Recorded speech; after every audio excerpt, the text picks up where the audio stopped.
Hi hello ನಮಸ್ತೆ ಎಲ್ಲರಿಗೂ. T T ಆಕಾಂಕ್ಷಿಗಳಿಗೆ ಈ ಒಂದು ವಿಡಿಯೋದಲ್ಲಿ ನಾನು ಪ್ರಮುಖವಾದಂಥ ಮಾಹಿತಿಯನ್ನು ಕೊಡಲಿಕ್ಕೆ ಬಯಸ್ತಾ ಇದ್ದೀನಿ. ಅದಕ್ಕೋಸ್ಕರ ಎಲ್ಲರೂ ಈ ಒಂದು ವಿಡಿಯೋವನ್ನು ನೋಡಿ ತಮ್ಮ ಅನಿಸಿಕೆಯನ್ನು ಕಮೆಂಟ್ ಮಾಡಿ ಮತ್ತು ಎಲ್ಲರಿಗೂ ಈ ವಿಡಿಯೋವನ್ನು ಶೇರ್ ಮಾಡಿ ಅಂತ ಹೇಳ್ತಾ ಬನ್ನಿ. ಈ ವಿಡಿಯೋದಲ್ಲಿ ನಾನು ಪ್ರಮುಖವಾಗಿ ಚರ್ಚೆ ಮಾಡಬೇಕಂತ ಇರುವಂಥ ವಿಷಯ ಕರ್ನಾಟಕ ಟಿ ಟಿ ಪರೀಕ್ಷೆಯನ್ನು ಬರೆಯಲು ಇರಬೇಕಾದಂಥ ಪ್ರಮುಖ ಅರ್ಹತೆಗಳು ಯಾವ್ಯಾವು. ಇಲ್ಲಿ ನಾವು ಟಿ ಟಿಯನ್ನು ಬರೀಬೇಕಾದ್ರೆ ಪೇಪರ್ 1 ಮತ್ತು ಪೇಪರ್ 2 1ನೇ ಪತ್ರಿಕೆ ಮತ್ತು 2ನೇ ಪತ್ರಿಕೆ ಅಂತ ಇರ್ತವೆ. ಪೇಪರ್ 1ರಿಂದ 5ನೇ ತರಗತಿಗೆ ಇರುವಂಥ ಒಂದು ಅರ್ಹತಾ ಪರೀಕ್ಷೆ. ಈ ಪೇಪರ್ 1ನಲ್ಲಿ ಮುಖ್ಯವಾಗಿ ನಾವು ಏನು ಅರ್ಹತೆಯನ್ನು ಹೊಂದಿರಬೇಕು, ಈ ಟಿ ಟಿ ಪರೀಕ್ಷೆಯನ್ನು ಪಾಸ್ ಆಗಬೇಕಾದ್ರೆ ಏನು ಅರ್ಹತೆಗಳು ಇರಬೇಕು ನಮಗೆ ಅನ್ನೋದನ್ನು ನೋಡೋದಾದ್ರಪ್ಪ ಅಂದರೆ ಮುಖ್ಯವಾಗಿ ನಾವಿಲ್ಲಿ P U C ಮುಗಿಸಿರಬೇಕು.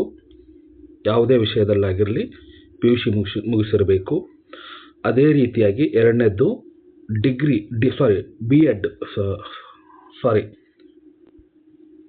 P U C ಜೊತೆಗೆ ಡಿ ಎಡನ್ನು ಕಂಪಲ್ಸರಿಯಾಗಿ ಮುಗಿಸಿರಬೇಕು. ಡಿ ಎಡ್ ಆಗಿರಬೇಕು. ಮುಖ್ಯವಾಗಿ ಡಿ ಎಡ್ ಜೊತೆಯಲ್ಲಿ ಡಿಗ್ರಿ ಆಗಿದ್ದರೂ ಕೂಡ ಏನೂ ಪರವಾಗಿಲ್ಲ. ಡಿ ಎಡ್ ಆಗಿದ್ದರೆ ಓಕೆ, ಡಿಗ್ರಿ ಮುಗಿದಿದ್ರು ಕೂಡ ಏನು ಸಮಸ್ಯೆ ಇಲ್ಲ.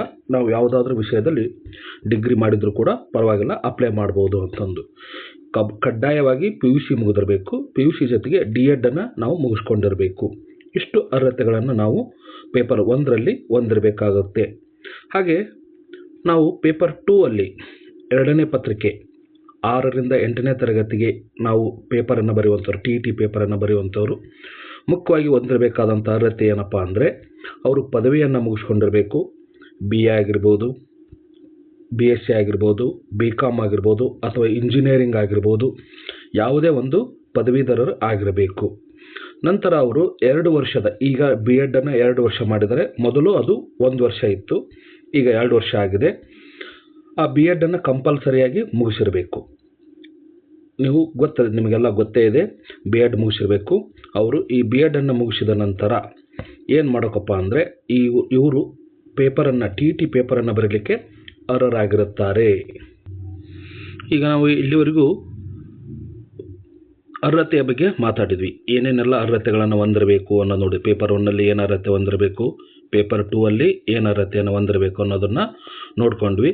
ಈಗ ನಂತರದಲ್ಲಿ ನಾವು ಟಿ ಟಿ ಪರೀಕ್ಷೆಗೆ ಈ ಶಿಕ್ಷಕರ ಅರ್ಹತಾ ಪರೀಕ್ಷೆಗೆ ಏನೇನು ದಾಖಲಾತಿಗಳು, ರಿಕ್ವೈರ್ಡ್ ಡಾಕ್ಯುಮೆಂಟ್ಸ್ ಏನೇನು ಬೇಕಾಗ್ತವೆ ಅನ್ನೋದನ್ನು 1 by 1 ಆಗಿ ನೋಡ್ಕೊತ ಹೋಗೋಣ. ಒಂದನೇದಾಗಿ ಬೇಕಾಗುವಂಥ ದಾಖಲೆ SSLC ಅಂಕಪಟ್ಟಿ ಬೇಕಾಗುತ್ತೆ. ಸ್ಕ್ಯಾನ್ ಕಾಪಿ ಅಂತೂ ಯಾವ ಅಪ್ಲೋಡ್ ಮಾಡೋದೇನು ಬೇಕಾಗಿಲ್ಲ. ಆದರೆ SSLCಯ ಅಂಕಪಟ್ಟಿ, ನಮ್ಮ ಡೇಟ್ ಆಫ್ ಬರ್ತನ್ನು ನೋಡಲಿಕ್ಕೆ, ಡೇಟ್ ಆಫ್ ಬರ್ತನ್ನು ಮೆನ್ಷನ್ ಮಾಡಬೇಕಾಗುತ್ತಲ್ಲ, ಹಂಗಾಗಿ SSLC ಅಂಕಪಟ್ಟಿ ನಮ್ಮ ಹತ್ರ ಇರಲೇಬೇಕು. ಪಿ ಯು ಸಿ ಅಂಕಪಟ್ಟಿ ಇರಬೇಕು, ಕೇಳ್ತಾರೆ. ಡಿಗ್ರಿ ಅಂಕಪಟ್ಟಿ ಮುಖ್ಯವಾಗಿ ಬೇಕಾಗುವಂಥದ್ದು. ಡಿಗ್ರಿ ಪರ್ಸೆಂಟೇಜು ನಾವೆಲ್ಲ ಕ್ಯಾಲ್ಕುಲೇಟ್ ಮಾಡಿ ಇಟ್ಕೊಂಡಿರಬೇಕು. ನಾವು ಅಪ್ಲೈ ಮಾಡಬೇಕಾದ್ರಪ್ಪ ಅಂದರೆ ಎಷ್ಟು ನಮ್ಮ ಅಗ್ರಿಗೇಡ್ ಆಗಿದೆ ಅದನ್ನೆಲ್ಲ ಕ್ಯಾಲ್ಕುಲೇಟ್ ಮಾಡಿ ಇಟ್ಕೊಂಡಿರ್ಬೇಕು. ಯಾಕಂದರೆ ಬೇರೆ ಬೇರೆ ಯೂನಿವರ್ಸಿಟಿಯಲ್ಲಿ ಬೇರೆ ಬೇರೆ ರೀತಿ ಅಗ್ರಿಗೇಡನ್ನು ಮೆನ್ಷನ್ ಮಾಡಿರ್ತಾರೆ. ಹಂಗಾಗಿ ನಾವು ಮೊದಲೇ ಕ್ಯಾಲ್ಕುಲೇಟ್ ಮಾಡಿ ಇಟ್ಕೊಂಡಿದ್ರೆ ಒಳ್ಳೆಯದು, ಬೇಗ ನಾವು ಅಪ್ಲೋಡ್ ಮಾಡ್ಬೋದು ಅಂತಂದು. ಇನ್ನು ಜಾತಿ ಮತ್ತು ಆದಾಯ ಪ್ರಮಾಣ ಪತ್ರ ಬೇಕಾಗುತ್ತೆ. ಜಾತಿ ಮತ್ತು ಆದಾಯ ಪ್ರಮಾಣ ಪತ್ರ ನಮಗೆ ಬೇಕೇ ಬೇಕು. ಹಾಗೆ ಆಧಾರ್ ಕಾರ್ಡ್ ಇರಬೇಕು. ಆಧಾರ್ ಕಾರ್ಡ್ನ ಮೆನ್ಷನ್ ಮಾಡಬೇಕು. ಯಾಕಂದರೆ ಅಲ್ಲಿ ಅಪ್ಲಿಕೇಶನ್ ಓಪನ್ ಮಾಡೋತ್ನಾಗ ಆಧಾರ್ ನಂಬರ್ ಕೇಳುತ್ತೆ, OTP ಬರುತ್ತೆ. ನಾವೇನಾಗಬೇಕು, ಒಂದು ಸೈನಪ್ ಆಗಬೇಕು. ಅಲ್ಲಿ ನಮ್ಮದೇ ಆದಂಥ ಅಕೌಂಟ್ ಕ್ರಿಯೇಟ್ ಮಾಡಬೇಕು. ಲಾಗಿನ್ ID ಇರುತ್ತೆ ಮತ್ತು ಪಾಸ್ವರ್ಡನ್ನು ಕೊಟ್ಟು ನಾವು ಲಾಗಿನ್ ಆಗಬೇಕು. ಅಂದರೆ ಪ್ರತಿ ಸಲ ನಾವು ಲಾಗಿನ್ ಆಗಬೇಕಪ್ಪ ಅಂದರೆ ಆ ಪಾಸ್ವರ್ಡ್ ಮತ್ತು ಲಾಗಿನ್ IDಯನ್ನು ಬಳಸ್ಕೊಂಡು ನಾವು ಈ ಥರ ಎಂಟರ್ ಆಗಬೇಕಾಗತ್ತೆ. ನಾಳೆ ಆಲ್ ಟಿಕೆಟ್ ಬಿಟ್ಟಾಗೂ ಕೂಡ ಅದನ್ನೇ ಬಳಸ್ಕೋಬೇಕಾಗತ್ತೆ. ಹಾಗಾಗಿ ಅಲ್ಲಿ ಬಳಸ್ಕೋಬೇಕಾಗುತ್ತೆ. ನೆಕ್ಸ್ಟ್ ಇನ್ನೊಂದು ಮುಖ್ಯವಾಗಿ ಏನಪ್ಪ ಅಂದರೆ ಪಾಸ್ಪೋರ್ಟ್ ಸೈಜ್ ಫೋಟೋ ಇರಬೇಕು. ಪಾಸ್ಪೋರ್ಟ್ ಸೈಜ್ನ ಒಂದು ಫೋಟೋವನ್ನು ಇದನ್ನು ನಾವು ಅಪ್ಲೋಡ್ ಮಾಡಬೇಕಾಗತ್ತೆ ಅಲ್ಲಿ. ಅದಕ್ಕೋಸ್ಕರ ಪಾಸ್ಪೋರ್ಟ್ ಸೈಜ್ನ ಒಂದು ಫೋಟೋವನ್ನು ನಾವು ರೆಡಿ ಇಟ್ಕೊಂಡಿರಬೇಕು. ಹಾಗೆ ಸೈನ್ ಮಾಡಿದಂಥ ಒಂದು ಸ್ಕ್ಯಾನ್ ಕಾಪಿ, ನಮ್ಮ ಸಹಿ, ಇದನ್ನು ಕೂಡ ಅಪ್ಲೋಡ್ ಮಾಡಬೇಕಾಗುತ್ತೆ. ಇದನ್ನು ಇಟ್ಕೊಂಡಿರ್ಬೇಕು ನಾವು. ಹಾಗೆ ಇನ್ನೊಂದು ಏನಪ್ಪ ಅಂದ್ರೆ ಮುಖ್ಯವಾಗಿ ಬಿ ಎಡ್ ಅಥವಾ ಡಿ ಎಡ್ನ ಅಂಕಪಟ್ಟಿ. ಈಗಾಗಲೇ ಹೇಳಿದೆ ನಾನು, ಪೇಪರ್ 2 ಬರೆಯುವಂಥವರು ಬಿ ಎಡ್ ಮುಗಿದಿರಬೇಕು. ಈಗಾಗಲೇ ನಾನು ಮೊದಲು ತಿಳಿಸೀನಿ. ಪೇಪರ್ 2 ಯಾರು ಪೇಪರ್ 2ಅನ್ನು ಬರೀತಾರೆ ಅವರು ಡಿಗ್ರಿ ವಿತ್ ಬಿ ಎಡ್ ಆಗಿರಬೇಕು. ಅಥವಾ ಡಿ ಎಡ್ ಯಾರು ಪಿ ಯು ಸಿ ಮುಗಿಸ್ಕೊಂಡು ಪೇಪರ್ 1ಅನ್ನು ಬರೆಯೋರು ಅವರು ಡಿ.ಎಡ್ನ ಅಂಕಪಟ್ಟಿಯನ್ನು ತೆಗೆದಿಟ್ಕೊಂಡಿರಬೇಕು. ಅದೆಲ್ಲ ಅಗ್ರಿಗೇಟನ್ನು ಕ್ಯಾಲ್ಕುಲೇಟ್ ಮಾಡಿ ಇಟ್ಕೊಂಡಿರಬೇಕು. ಅಲ್ಲಿ ಮೆನ್ಷನ್ ಮಾಡಬೇಕು. ಇಲ್ಲಿ ನಾವು ಅಪ್ಲೋಡ್ ಮಾಡೋದು ಕೇವಲ ಎರಡೇ ಎರಡು. ಒಂದು ಪಾಸ್ಪೋರ್ಟ್ ಸೈಜ್ನ ಫೋಟೋ ಕಾಪಿಯನ್ನು ಒಂದು ಅಪ್ಲೋಡ್ ಮಾಡ್ತೀವಿ. ಇನ್ನೊಂದು ಏನಪ್ಪ ಅಂದರೆ ನಾವು ಅಪ್ಲೋಡ್ ಮಾಡುವಂಥದ್ದು ಸಹಿ ಮಾಡಿದ ಒಂದು ನಮ್ಮ ಸ್ಕ್ಯಾನ್ ಕಾಪಿ ಸಹಿ ಮಾಡಿರ್ತೀವಲ್ಲ ಅದು. ಇವೆರಡನ್ನು ಮಾತ್ರ ಅಪ್ಲೋಡ್ ಮಾಡ್ತೀವಿ. ಉಳಿದದ್ವೆಲ್ಲ ಮೆನ್ಷನ್ ಇರ್ತವೆ. ಕೇವಲ ಆ ಮೆನ್ಷನ್ ಮಾಡಿದರೆ ಸಾಕು. ನಾವು ಅದನ್ನೆಲ್ಲ ಮೆನ್ಷನ್ ಮಾಡಿ ಅಪ್ಲೋಡ್. ಇವೆಲ್ಲ ಏನಪ್ಪ ಅಂದರೆ ಪ್ರಮುಖವಾಗಿ ಬೇಕಾಗುವಂಥ ದಾಖಲೆಗಳು ಅಂತಂದು ನಿಮಗೆ ತಿಳಿಸ್ತಾ ಇದ್ದೀನಿ. ಇನ್ನೊಮ್ಮೆ ನೀವು ನೋಡಿಕೊಡ್ರಿ ಏನೇನು ದಾಖಲಾತಿಗಳು ಬೇಕಾಗ್ತವೆ ಅನ್ನೋದನ್ನು. SSLC ಅಂಕಪಟ್ಟಿ, PUC ಅಂಕಪಟ್ಟಿ, ಡಿಗ್ರಿ ಅಂಕಪಟ್ಟಿ, ಜಾತಿ ಮತ್ತು ಆದಾಯ ಪ್ರಮಾಣ ಪತ್ರ. ನೀವೆಲ್ಲ SC ST ಇದ್ದರೆ ನಿಮಗೆಲ್ಲ ಇದು ಇರ್ತವೆ.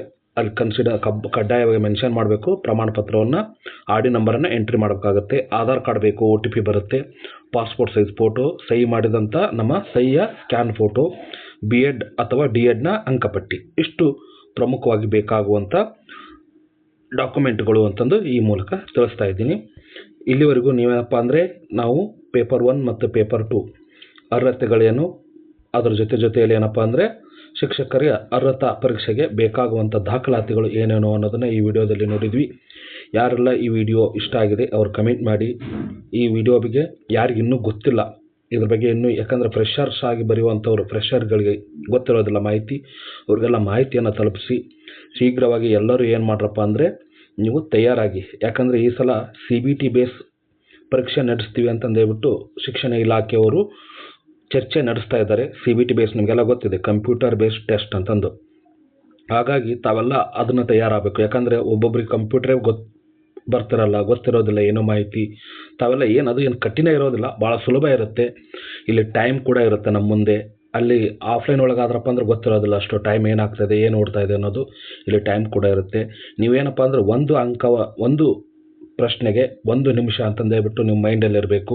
ಅದ್ರ ಬಗ್ಗೆ ಮುಂದಿನ ಮಾಹಿತಿಯನ್ನು ಕೊಡ್ತೀನಿ ನಾನು. ಯಾವ ಕೆಟಗರಿಯಲ್ಲಿ ಎಷ್ಟೆಷ್ಟು ಅಂಕ, ಕನ್ನಡ ಎಷ್ಟಿರುತ್ತೆ, ಇಂಗ್ಲೀಷ್ ಎಷ್ಟಿರುತ್ತೆ, ಸೈಕಾಲಜಿ ಎಷ್ಟಿರುತ್ತೆ, ಹಾಗೆ ನಮ್ಮ ಸಬ್ಜೆಕ್ಟ್ ಏನಿರುತ್ತೆ ಮೇನ್ ಸಬ್ಜೆಕ್ಟ್ ಅದಕ್ಕೆ ಎಷ್ಟೆಷ್ಟು ಮಾರ್ಕ್ಸು, ಇದೆಲ್ಲವನ್ನು ನೆಕ್ಸ್ಟ್ ವೀಡಿಯೋದಲ್ಲಿ ನಾನು ಡಿಸ್ಕಸ್ ಮಾಡ್ತೀನಿ.